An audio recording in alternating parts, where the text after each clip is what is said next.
What if I told you a 5-mile strip of sand off Iran's coast was worth more to that regime than every tank in its army? That's not a guess. That's Kharg Island, and by the end of this video, you'll understand exactly why it became the single most dangerous piece of geography in this entire war.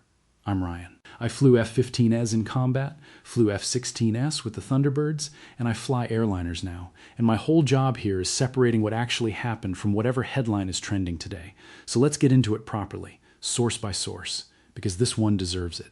Here's the number that makes everything else in this story make sense: 90%. That's how much of Iran's total oil exports move through Kharg Island, a piece of land smaller than a third of Manhattan, sitting there with jetties deep enough to load full-size supertankers, wired by pipelines straight into Iran's biggest offshore fields. American intelligence has known this for decades, not months. There's a declassified CIA document from 1984 that flat out called this facility the most vital node in Iran's entire oil system, warning that its survival was essential to the regime's economic survival. Full stop.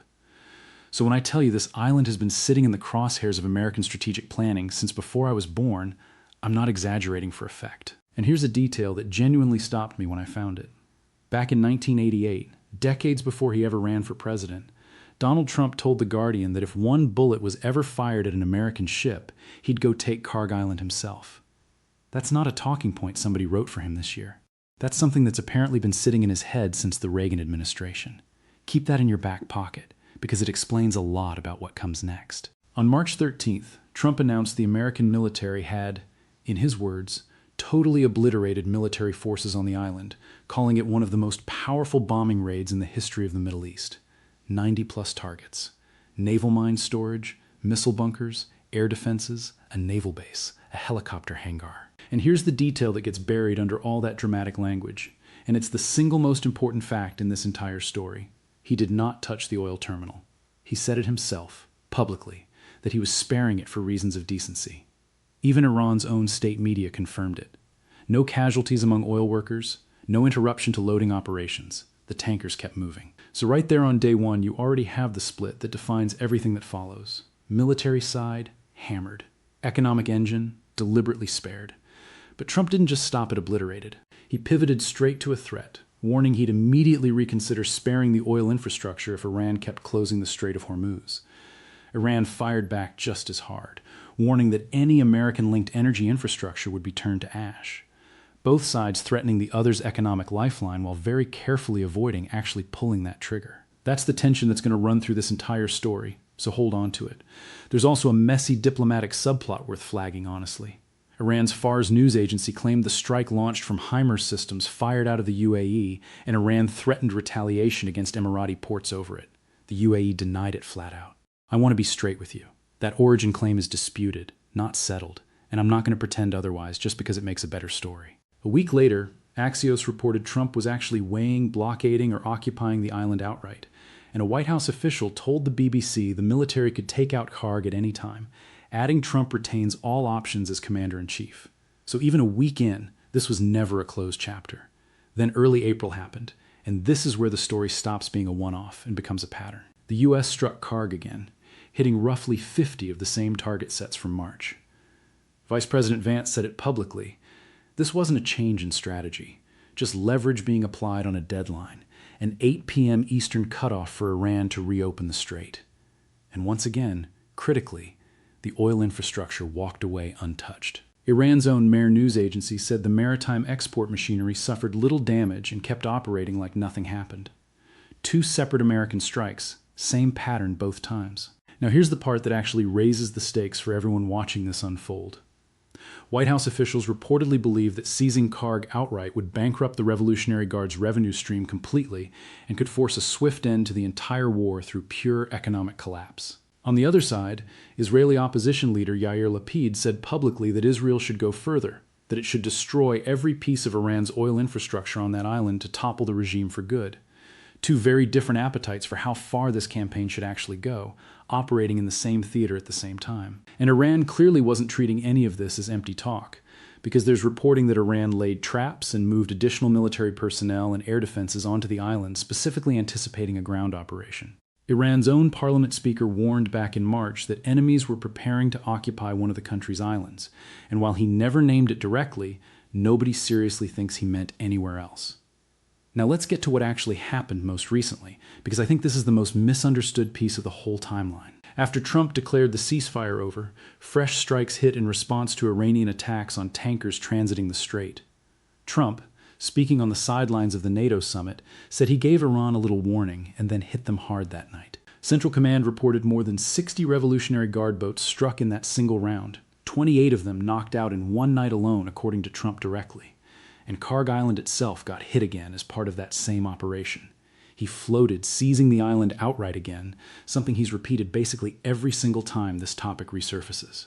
And then, just as I was putting this story together, fresh reporting surfaced that the U.S. had disabled a commercial oil tanker, the Curaçao-flagged M/T Belma, allegedly trying to sail toward Kharg in defiance of the reimposed naval blockade. Central Command said the ship ignored multiple warnings, and a U.S. aircraft fired Hellfire missiles directly into its smokestack, disabling propulsion without sinking it or, as far as reported, causing crew casualties.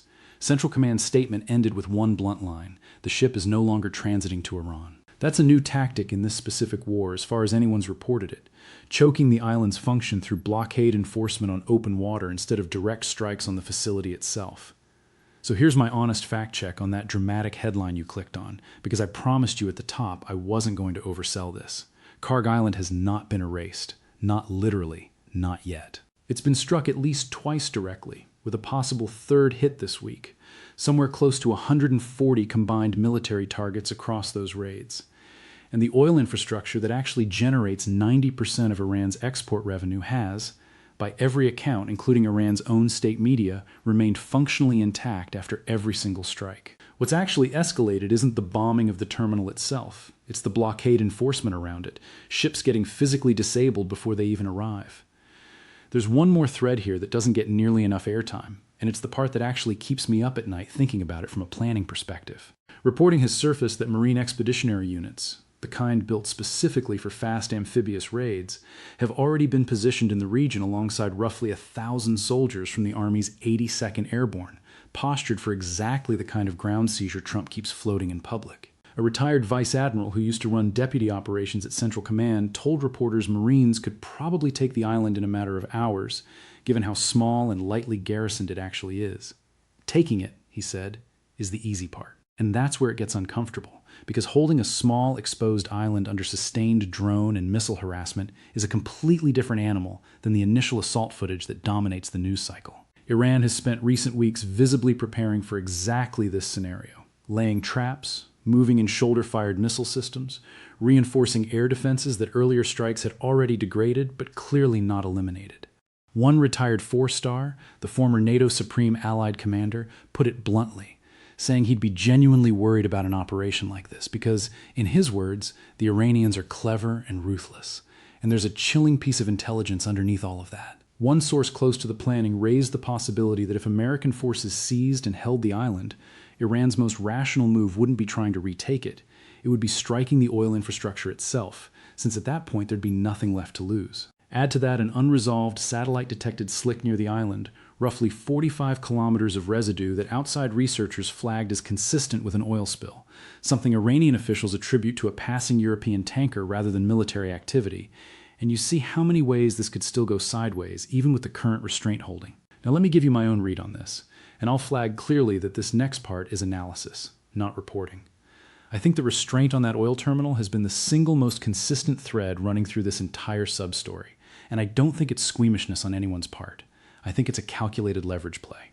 Destroy the terminal completely, and you burn your own biggest card, because once that damage is done, Iran has zero further incentive to comply with anything. Keeping it standing but constantly threatened is, from a pure coercive standpoint, worth more than actually pulling the trigger, at least as long as Iran keeps believing the threat is real. And that tanker disabling, I think that's actually a bigger strategic shift than another round of island strikes would be, because it signals a move from threatening the facility to strangling what reaches it, a slow economic squeeze that carries far less international blowback than flattening a terminal that handles 90% of a nation's exports. So where does this actually leave us today? Kharg Island has been struck by American forces at least twice, with a likely third hit this week, close to 140 military targets destroyed across those raids.